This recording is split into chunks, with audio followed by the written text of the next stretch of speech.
আপনি যদি কোনো ফুটপাতের ধারে আয়না ঝুলিয়ে চুল কাটতে শুরু করেন, তাহলে আপনি হবেন নাপিত আর ছোট জাতের। আর যদি আলিম হাকিম থেকে বিরাট কোহলি মতো সেলিব্রিটির চুল কাটেন, শীততাপ নিয়ন্ত্রিত সুন্দর ডেকোরেশন, আধুনিক প্রোডাক্টের প্রয়োগ করে, তবে আপনি হবেন খ্যাতনামা। নিচু জাত হিসেবে কেউ আপনাকে কটাক্ষ করবে না।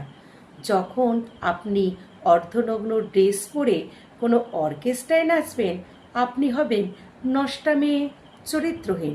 অন্যদিকে বলিউডের অ্যাক্টার্স মুনাফাতির মতো মেয়েরা বলিউডের সিনেমার পর্দায় ওই রকম ড্রেস পরে নাচলে তখন সে হয়ে যায় সেলিব্রিটি।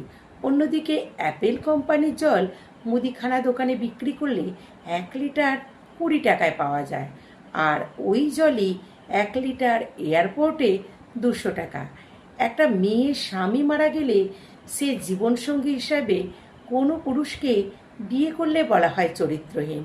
স্বামী মারা যেতে না যেতেই বিয়ে করে নিল, একা থাকতে পারল না। একটা মেয়ে সারা জীবনের নিরাপত্তা নিয়ে কেউ দায়িত্ব নেবে না, বদনাম দিতে সবাই প্রস্তুত।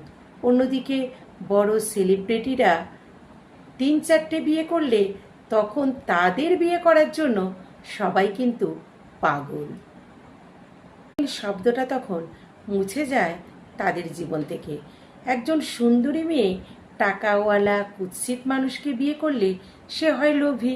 অন্যদিকে সুন্দরী মেয়ে ডিরেক্টর কালো কুৎসিত ইডলিকে বিয়ে করলে সে হয়ে যায় ভাগ্যবতী। একই খাবার ফুটপাতে বিক্রি করলে দাম হয়ে যায় কম। সেই খাবার যখন এসি রেস্টুরেন্টে বিক্রি করেন, তখন দাম হয় 4 গুণ। আর যারা সেখানে প্রবেশ করে তাদের ব্যক্তিত্ব হয় দ্বিগুণ। আমি একজন সাধারণ জনগণ, অন্য কোনো নেতাকে খারাপ কথা বললে আপনি হবেন দেশদ্রোহী। কিন্তু যখন আপনি কোনো পার্টির লোক হয়ে অন্য পার্টির নেতাকে কাদা ছোড়াছুড়ি করবেন, তখন কেউ কিছুই আপনাকে বলবে না। সব কিছুর পরিপ্রেক্ষিতে একটা কথাই বলতে চাই, আসল দোষ আপনার কর্মের নয়, আসল জায়গায়। তাই আপনি যদি জীবনে কিছু করতে চান, কর্ম নয় জায়গা বদলান। পৃথিবীর কোনো কাজই ছোট নয়। যে কাজটা আপনি ভালোবেসে মন দিয়ে করতে চান, সেটাই ভালোবেসে করুন।